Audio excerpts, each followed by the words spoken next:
Gracias por la invitación. A mí siempre me causa emoción, nervios, de todo, como si fuera la primera vez cuando hablo aquí con ustedes. Me encanta bioética, por eso la estudié.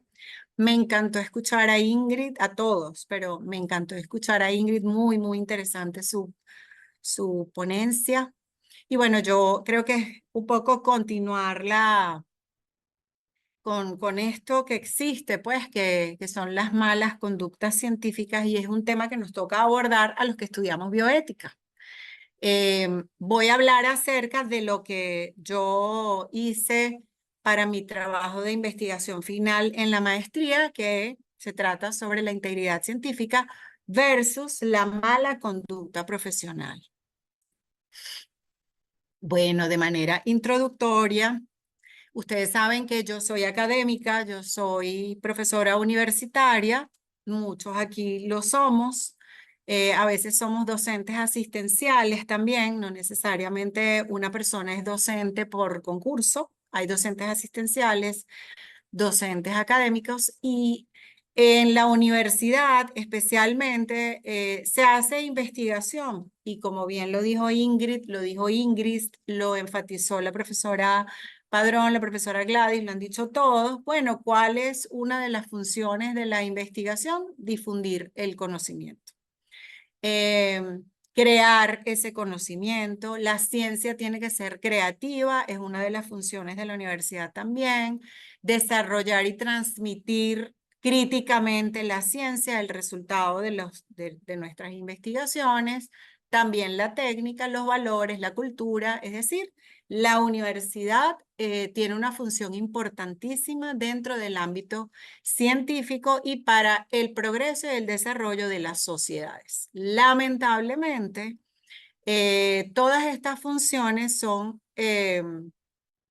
afectadas por la mala conducta científica, como lo acaba de decir Ingrid. A nivel mundial no existe, creo yo, o no he leído, no he conseguido un solo país donde no hayan ocurrido hechos de mala conducta científica. Y yo también confieso, como dijo Ingrid cuando mostró la oración, yo también confieso, sí, todos hemos metido la pata en algún momento por desconocimiento o porque así funcionaba nuestro servicio, también yo confieso. Eh, ha habido fraude en las publicaciones, que ya por demás lo describió muy bien Ingrid, y los conflictos de intereses también son un flagelo que suele afectar estas funciones nobles de las universidades, de la investigación y de la ciencia a nivel mundial. ¿Qué pasa? Que ahorita, dada la tecnología, dado el momento tecnológico que estamos viviendo, hay mucha conciencia pública de que eso es así. ¿Por qué? Porque las personas, todo el mundo tiene ahorita un artefacto electrónico, casi todo el mundo tiene conexión a Internet y las personas ya saben que somos todos nosotros quienes pagamos la ciencia. Porque cada vez que más pobre o más rica sea la persona, si yo voy y compro esto, yo pago unos impuestos y la reinversión de esa renta fiscal va en parte para la ciencia, incluso aquí en Venezuela. Y de hecho, el artículo 27 de la Declaración de los Derechos Humanos dicta que todas las personas, que es un derecho humano, ser beneficiarios de los adelantos científicos. Y la gente es muy consciente de esto actualmente. Por eso es que nosotros tenemos que estar como muy atentos a todo lo que hacemos como universitarios, académicos, investigadores, científicos, clínicos, dadores de salud, etcétera. ¿Cómo inició esto de las publicaciones científicas? Bueno, inicialmente los científicos se comunicaban mediante cartas y esas cartas llegaban 3, 4 meses después. Las sociedades científicas como la Royal Society en 1660 y la Academy Royal de Science, no sé si se pronuncia así, en 1666, generó un gran volumen de información que el sistema de cartas no podía gestionar porque las cartas eran individuales, de científico a científico. Intercambiaban ideas, discutían esas ideas, pero de aquí a que la carta llegara, Entonces había que gestionar de alguna manera la velocidad en que esas comunicaciones llegaran. Y estas dos asociaciones o sociedades científicas iniciaron ya en 1660 con hacer la gestión de esas comunicaciones, ¿no? Esas revistas inauguraron, por decir así, el rumbo para la comunicación de la ciencia moderna. Entonces, bueno, ya la primera vez o una de las primeras comunicaciones de las que se sabe está en el Journal de Savants o Savants, que es como la revista de la sabiduría en Francia, y que aquí está la portada, y la Philosophical Transactions del Reino Unido, disculpe mi pronunciación si no es buena. Y la creación de esta revista respondió a la necesidad de difundir los descubrimientos, las inquietudes de manera más rápida y fiable que si un científico se comunicaba con el otro por cartas. La iniciativa y la razón por las que las publicaciones científicas existen es noble, es beneficiosa. Pero ¿qué pasa? Que, bueno, una vez que se transformó o se gestionó de alguna manera por otros medios, digámoslo así, la publicación científica, entonces ya se transformó, las publicaciones se transformaron como una moneda de la ciencia, como decimos ahorita en términos actuales, se empezó a monetizar la cosa, ¿no? Y el factor de impacto, la cantidad de citaciones y los rankings se volvieron la meta de las publicaciones y al final, de las universidades. Entonces apareció un vicio, que es el vicio de publicar o morir, que es este segundo muñequito que está acá. O sea, en un principio el interés era, con unos propósitos nobles, publicar, difundir la ciencia, discutirla, no solamente difundirla. Cuando había ese intercambio de cartas, los científicos intercambiaban también opiniones que podían ser favorables o desfavorables. Luego entonces vino una presión porque se monetizó el asunto de publicar, entonces apareció el vicio de publicar o morir. Después ya fue avanzando, ¿no? Publicar en revistas de alto impacto o morir. Y ahora vamos ya no podemos más, o sea, ahora es publicar frecuentemente, con suficiente frecuencia, de recibir citaciones o morir. O sea que cada vez se ha ido como desvirtuando más el motivo noble por el que empezamos a publicar, para que eso fuera la parte más importante o la mejor manera de difundir el conocimiento científico. Porque sí, es verdad, ¿para qué producir conocimiento científico reconociendo además que la sociedad es la que tiene derecho a los beneficios de ese conocimiento científico? ¿Para qué no difundirlo? Entonces, bueno, la mejor manera hasta ahora han sido las publicaciones científicas, las revistas, la más rápida, la más expedita, la más organizada, la más fácil, la que se hizo mejor o más gerenciable, pero fíjense que también se ha ido acompañando históricamente de vicios. Entonces, hay que, hay que analizar qué fue lo que pasó desde el principio. ¿Por qué empezaron a publicar las obras? Bueno, porque fue más expedito, era gerencialmente más rápido, era más efectivo.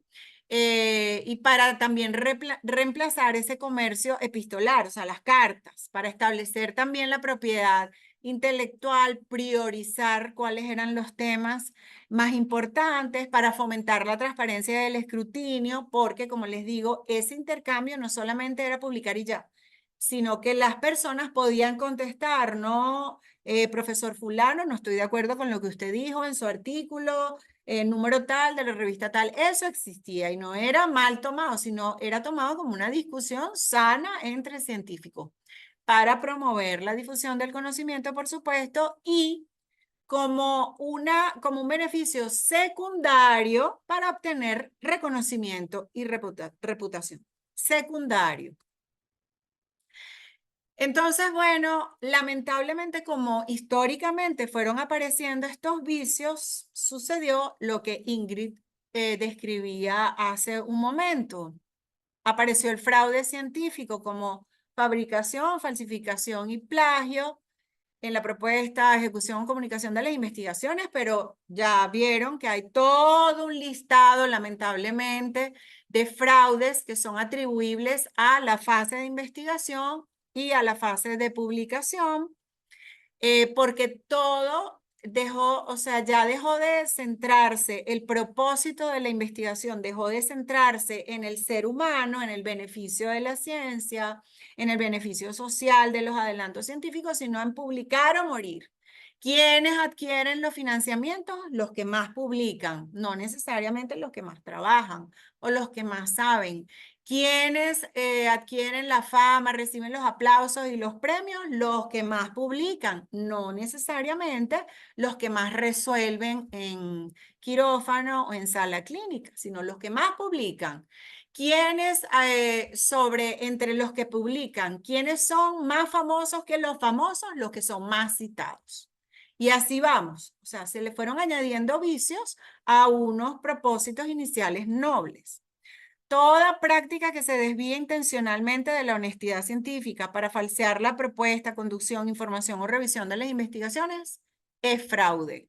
Se excluyen, obviamente, los errores no intencionales que yo los describí en mi trabajo de investigación, pero que creo que Ingrid ya los tiene mucho mejor descritos que lo que yo los describí.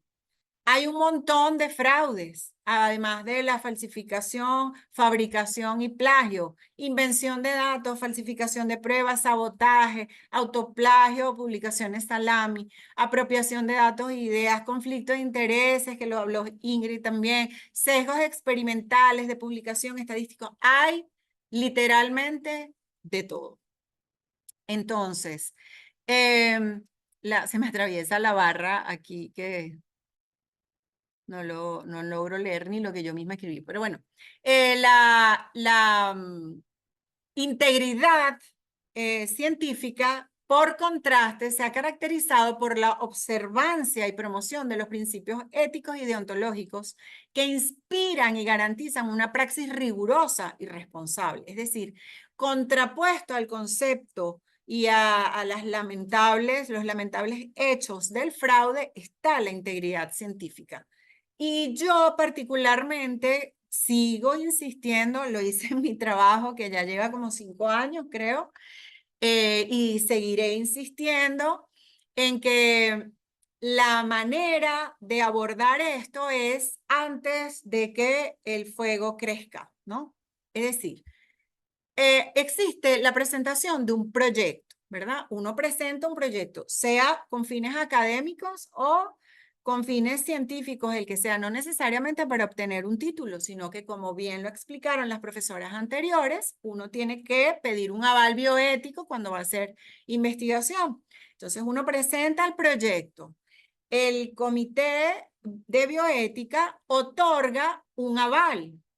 Y ese aval precisamente es como una garantía de que, bueno, se revisó todo y como lo dijo Ingrid, no es solamente procedimentalmente lo que se revisa, es metodológicamente, es la redacción, es el estilo, todo se revisa.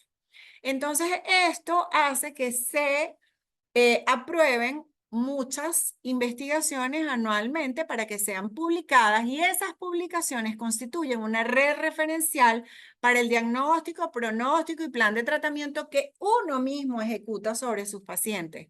¿Por qué? Porque yo tengo las revistas disponibles y yo las quiero leer. Yo soy consumidora de las revistas y yo quiero leer las revistas y si sale una publicación nueva que es de mi área, me da curiosidad, la quiero leer y yo confío en que las personas que están escribiendo el artículo y si están publicadas en revistas prestigiosas, pues yo puedo confiar y hasta puedo adoptar medidas terapéuticas que voy a aplicar sobre mis pacientes. Porque esa red referencial es mundialmente aceptada, avalada precisamente.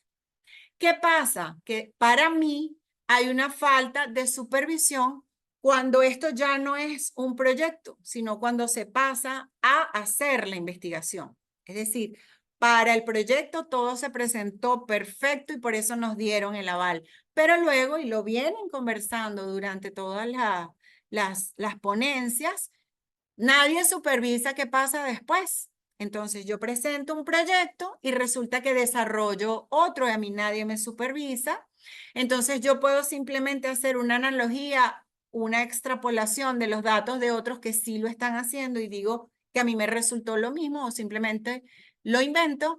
Y esta informalidad, que no haya la misma formalidad para el desarrollo de la investigación como lo hay para otorgar el aval, se presta para que ocurra fraude. Entonces, yo estuve buscando en Retraction Watch, es una página en donde uno puede leer incluso las fechas, los nombres, los autores, los años de los artículos que fueron retractados, que han sido retractados. Y revisé estas 4 para que me cupiera en el cuadro y para no aburrirlos. Por ejemplo, en Nature, que es una de las revistas más prestigiosas y de mayor impacto en el mundo, la mayoría de las retractaciones en los últimos 5 años han sido por mala conducta científica y errores en los datos. The New England Journal of Medicine es una publicación médica de gran influencia con rigurosos estándares de revisión y han retractado, la causa de retractación de sus artículos en los últimos 5 años han sido problemas relacionados con la investigación de tratamientos médicos y efectos secundarios, es decir, consecuencias sobre los pacientes. Science, que es una revista de alto renombre con un amplio espectro de disciplinas, los artículos han sido retractados por problemas de investigación básica aplicada, con frecuencia ligados a metodología, lo que decía Ingrid, o interpretación sesgada de los resultados. Y PLOS, que de hecho PLOS y PLOS One son un grupo de revistas de acceso abierto que ellos justamente tienen un fuerte enfoque en la transparencia, el rigor científico, en la integridad científica. Ha tenido que hacer también retractaciones en diversas disciplinas, reflejando o por los mismos motivos que las demás. Entonces, ¿qué tienen que ver o cómo nosotros entonces relacionamos este aval que nos otorga el comité con las consecuencias que tiene el publicar, ese vicio de publicar o morir?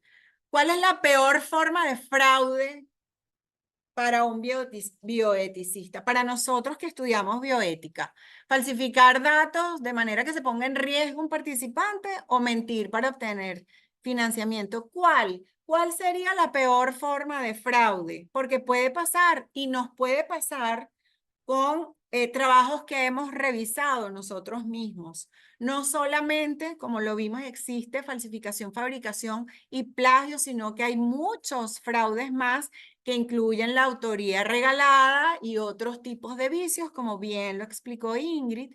¿Qué pasa con los pacientes que participan en unas investigaciones que son rigurosamente vigiladas supuestamente y resulta que luego son falsas, que nadie hace ninguna investigación, que en esa investigación no se llevó a cabo, que ahí no se vio ni un solo paciente? El mito del aval de la aprobación. Si no se visita el campo de desarrollo de estudio, ¿cuál es el aval? Nosotros estamos avalando es el proyecto, pero el desarrollo del estudio no lo estamos avalando porque es que nadie lo está vigilando. Entonces, por eso en mi trabajo, y todavía yo insisto, en que deben existir comités de integridad científica. Sé que no somos muchos los que nos dedicamos a esto. Sé que no hay mucha gente preparada, formada, y sé que no, como lo dijo Ingrid también. O sea, cuando nos preguntan, ¿y qué tal te va? ¿Cuánto ganas? Nada. Lo sé, pero es que si estamos dando el aval para algo que luego puede resultar una falsificación, un plagio o peor, unas consecuencias sobre los pacientes, no sé si realmente estamos siendo beneficiosos o no. Dar el aval es una garantía. En cambio, yo sí creo que hacer una supervisión cercana en el campo de desarrollo de la investigación sería una mayor garantía. Creo que nos podrían mentir también, pero podríamos ir con nuestra hojita, que las tengo en el instructivo que sugerí en mi trabajo, periódicamente, y cada institución las puede adaptar a su forma de trabajar, en la que simplemente hagamos una verificación periódica de, mira, tú dijiste 50 pacientes, ¿tienes los 50? Ah, fueron 30, anoto, fueron 30. ¿Por qué fueron 30? Ah, por este razonamiento. Y como bien lo dijo Ingrid, todo hay que notificarlo porque eso es lo ético. La mayoría de los fraudes no ocurren en el proyecto, la mayoría de los fraudes ocurren durante el desarrollo de la investigación. Los comités de integridad científica entonces deberían instaurarse, porque los comités de integridad científica se encargarían es de hacer esas visitas periódicas durante el desarrollo del trabajo. Sí, no, bueno, no me han comprado, no han logrado que me compren la idea y sé que somos pocos. ¿Cuál es la meta a seguir en el camino de la integridad? Bueno, hacer un seguimiento y supervisión cercana de toda la investigación.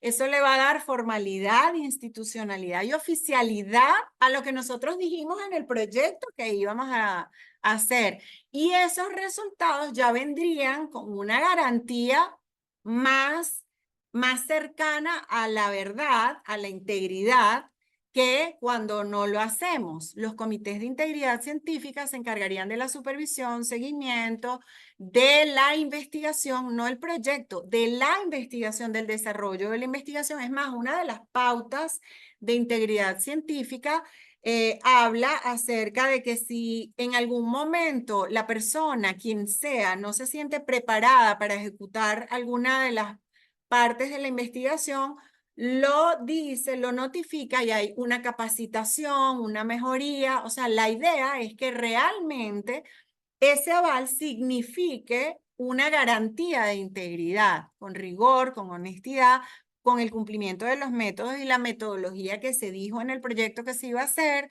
con protección a los participantes. Y de hecho en México ya hay una comisión rectora que registra y supervisa estos comités de integridad.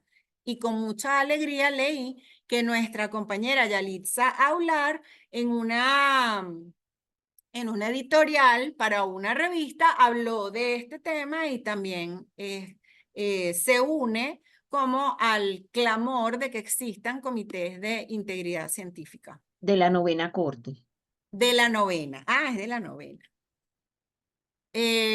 Como rasgos de integridad científica, podemos hablar de pautas, principios y buenas prácticas, ¿no? Solamente como para darles un orden semántico. ¿Cuáles son esas pautas? Bueno, son valores, valores que deberían surgirnos de manera espontánea: honestidad, rigurosidad, transparencia y responsabilidad. Esos valores se pueden cultivar. A veces no nos surgen de manera espontánea, porque a veces no los hemos aprendido o nos imaginamos que no importa, pero en las universidades se afianzan, se afirman los valores o se aprenden si no los hemos aprendido. Como principios, ¿cómo manifestamos nosotros una voluntad de ser íntegros científicamente? Bueno, ser voluntariamente transparente, mostrar disposición para que otros nos revisen nuestro trabajo en el momento que sea, ser propensos a que haya un diseño y una metodología sólidos que se presten a cualquier cambio ante la sugerencia lógica, por supuesto, de un comité, de una persona que está siendo árbitro o revisor. Incluir todos los datos en los resultados, que lo decía Ingrid, todos. A veces leemos, esta crema es efectiva en el 90% de los casos. ¿Y el otro 10%, qué le pasó? Hicieron alergia, anafilaxis, murieron, siguen vivos, se le cayó la piel. Imparcialidad, respeto y cortesía profesional son parte de los rasgos que nosotros debemos mostrar si tenemos una propensión a querer ser íntegros científicamente, porque podemos saber mucho y tener muchos títulos y ser, bueno, ir con los ascensos a tiempo, pero si no tenemos un mínimo de respeto y cortesía profesional por los otros, estamos raspados. Y como parte de las buenas prácticas, bueno, hacer un registro preciso de los datos, actualizarlos si es necesario hacerlo, cada vez que necesitemos hacerlo, divulgarlo, divulgar nuestro conocimiento adecuadamente, evitar plagio, duplicación, cualquier otro tipo de fraude y también gestionar los conflictos de interés, que también lo hablaba Ingrid. Yo casi que estoy repitiendo lo que dijo Ingrid, pero ella lo dijo muy bien. Esa gestión de conflictos de interés hay que declararla. No es solamente la parte del dinero, es que pudiera haber aquí que pudiera sesgar mi opinión y declararlo. ¿Cómo se gestionan los conflictos de interés? Declarándolo, diciéndolo, escribiéndolo, contándoselo al editor de la revista, contándolo al jefe del servicio, contándolo al que nos está supervisando o al comité que nos está supervisando la investigación. Yo vuelvo aquí con mi iceberg. Lo cambié, profe Padrón. Pero yo comparo lo que sucede con las publicaciones y todas las conductas fraudulentas que pueden ir debajo de esas publicaciones con un iceberg. Las publicaciones es lo lindo, lo que sale a la superficie, los aplausos, los premios, los financiamientos, los reconocimientos. Pero ¿qué hay debajo? Es como un iceberg. O sea, nosotros solamente vemos la punta del iceberg, pero hay que atender todo lo que sucede debajo de esa punta del iceberg. ¿Quién falla? Falla el autor. Esto sucede porque el autor es el que falla. Falla el comité, que es el que da el aval para el proyecto. Fallan los revisores editoriales. Yo creo que la pregunta real debería ser, ¿alguien vigila el desarrollo de la investigación? Y cuando nosotros respondamos esa última pregunta, nos vamos a dar cuenta qué es lo que falla.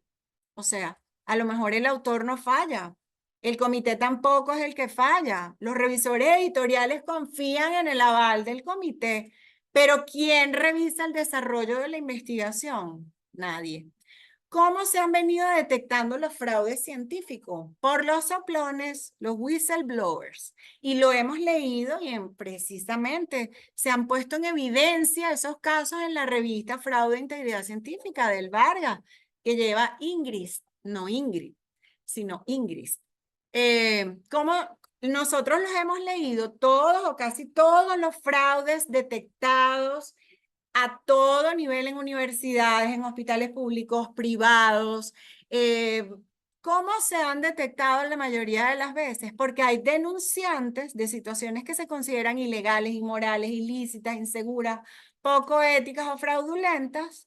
Y generalmente, ¿quiénes son esos soplones? Porque whistleblower es como un soplón. Pero ¿quiénes son los denunciantes? Personas que pertenecen al propio equipo de investigación. ¿A dónde denuncian? Bueno, a los diferentes mecanismos que cada universidad a nivel mundial y cada instituto donde se realiza investigación a nivel mundial ha creado para lo propio.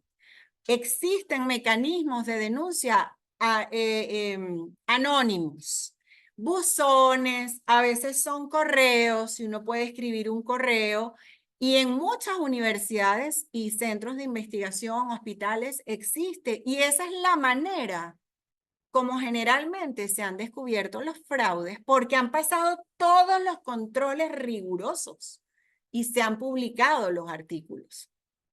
Ahora, ¿qué evalúan los factores de impacto y los índices H de la revista? Porque como venimos diciendo, lo importante es publicar. El factor de impacto es la importancia y la frecuencia de las citas y el número de citas que tiene el artículo de uno en un periodo de 2 años. Y el índice H es la productividad de un investigador tomada como el número de publicaciones y el número de citas de esa publicación. Ahora, yo como paciente prefiero que me trate un profesional experto con ética profesional, calidad humana, cuya trayectoria hable de su impacto social y docente de alta calidad, responsable de transferir los conocimientos y fomentar la participación comunitaria, o yo quiero que me trate un profesional que tenga un factor de alto impacto o un índice H elevadísimo. ¿A quién quiero yo que traten mis pacientes? Entonces, ¿por qué inclinar la balanza solo hacia la importancia y hacia el reconocimiento de la excelencia y la integridad y la sabiduría de los que publican solamente? Entonces queda desdibujada todo el resto de las funciones que tenemos los académicos y clínicos. O sea, la transmisión de mis conocimientos en aula queda desdibujada porque yo no voy a obtener financiamientos, ni premios, ni reconocimientos solamente con la difusión de mis conocimientos en aulas. Yo no voy a tener reconocimientos, ni financiamientos, ni premios, ni puedo optar ni siquiera a esos financiamientos, siendo yo la que soluciona los problemas clínicos en sala clínica o en quirófano, y luego los publican otras personas. Entonces se ha desequilibrado, se ha dejado de tomar en cuenta los otros roles que tiene un investigador, sea clínico, sea de las ciencias puras o aplicadas. Se ha desdibujado, o sea, nos quedamos en hay que publicar. Y también, ¿cuál va a ser mi interés en ejercer clínicamente o en querer dar clases ni en pre ni en post y perder mi tiempo? Si a mí lo que me va a dar los financiamientos, los reconocimientos y poder optar a becas, poder optar a beneficios, va a ser publicar. Si yo no quiero perder mi tiempo preparando clases, ni dándolas menos, ni en pre, ni en post, ni en ninguna parte. Se ha desdibujado entonces, según yo, la importancia la importancia del resto de los roles de un investigador y de un profesional. Las retractaciones, por otro lado, tardan en salir al público meses o años. Durante ese tiempo, el contenido de ese artículo está siendo leído, difundido, enseñado en aulas e implementado sobre los pacientes. ¿Se acuerdan de esa red de referencia? Las revistas publican la nota de retractación, pero no es indexada ni es publicada con el mismo factor de impacto que los artículos. ¿Qué pasa entonces con los trabajos basados en los artículos retractados? Y si yo ya tengo años aplicando esas medidas terapéuticas sobre mis pacientes. Entonces, yo pienso que sí se hace cada vez más urgente la implementación de comités de integridad científica y de un sistema que mida la calidad y el impacto real del profesional sobre las personas y no solamente sobre el papel, porque al final la revista es un papel. Y como dice el dicho, el papel aguanta todo, y fíjense que logra todo ese montón de fraudes que no solamente yo los he leído, veo que los ha leído mucha gente y que están reportados a nivel mundial, existen. Entonces, y pasan todos los controles de las revistas, estrictos, rigurosos. Entonces, bueno, yo hice aquí un cuadrito en donde comparo como esa métrica tradicional de los artículos, que es la que yo veo como vicio. Ojo, no estoy desconociendo la importancia que tiene la difusión del conocimiento mediante las revistas, porque yo soy consumidora de esas revistas, me encantan, me las leo. Yo estoy comparando esa métrica tradicional que está viciada con la métrica bioética que constituiría la virtud. Como decía Aristóteles, ¿qué es la virtud? Bueno, tomar una conducta media entre el extremo malo y el extremo bueno. Entonces, ese factor de impacto H, que es visibilidad y cantidad de papel, sustituirlo por el reconocimiento del impacto social y clínico, que constituiría la relevancia y beneficio real que cada profesional ejerce sobre sus pacientes. Eso no se cuenta. Nadie cuenta cuántos pacientes ve cada uno y cuántos casos soluciona al mes. Eso no se cuenta. El número de publicaciones yo lo sustituiría por la calidad de la docencia y la transferencia del conocimiento en aulas. Porque sí, publicar es importante, pero dar clases es importante. ¿Quién va a publicar si no se da clases? Si yo no formo nuevos profesionales, ¿quién va a publicar? Las citaciones en revistas prestigiosas, yo las sopesaría con el desempeño clínico asistencial, la experiencia práctica y la seguridad del paciente. Las publicaciones aceleradas, esa prisa que tenemos para obtener los financiamientos, rápido publica, porque si tienes más publicaciones puedes optar, y si tú tienes 10 y yo tengo 8, entonces ya yo quedo fuera. Yo también lo sopesaría con la reproducibilidad y ciencia abierta, con solidez metodológica y transparencia, y le daría más peso y más importancia a los repositorios universitarios. Ahí está todo publicado. La calificación de excelente por cantidad de publicaciones, yo le daría unos puntos menos y trataría de puntuar también como excelente al profesional por su trayectoria, integridad profesional, rigor científico, utilidad social, desempeño clínico docente y cortesía profesional. Es decir, que yo no solamente dejaría que los grandes publicadores optaran por los beneficios, el prestigio, los aplausos, los premios, los reconocimientos, sino que le daría también un peso al resto de los roles profesionales. En conclusión, ni es justo, ni normal, ni inteligente, según mi opinión, seguir encasillando la excelencia profesional en una métrica fría, numérica, como si todavía dependiéramos de las cartas de 1665. Estamos en un momento tecnológico bastante avanzado como para seguirnos encasillando en un empeño que surgió cuando no había otra manera de hacerlo. El dilema de publicar o morir ha cumplido su ciclo, ya terminó, y ha desvirtuado incluso quién debe ganar dinero por ser el que produce conocimiento y quién debe pagar por ello. Ustedes deben saber que hay revistas por las que hay que pagar $600 para publicar un artículo. Entonces, yo soy la que produce el conocimiento, yo soy la que resuelve los casos y yo pago. Es contradictorio, es incoherente. Se debe valorar y compensar el impacto positivo y ético que cumple en aulas, salas clínicas, laboratorios, quirófanos, el profesional que verdaderamente resuelve los problemas científicos. Porque mientras nosotros resolvemos los problemas clínicos, entonces hay otros que están publicando, en vez de invertir su tiempo también en los alumnos de pre y posgrado para que ellos sean los futuros publicadores. Me apego a o me hago solidaria con una idea que manifestó Nikola Tesla. La ciencia no es sino una perversión de sí misma a menos que tenga como objetivo final el mejoramiento de la humanidad. Muchas gracias por su atención.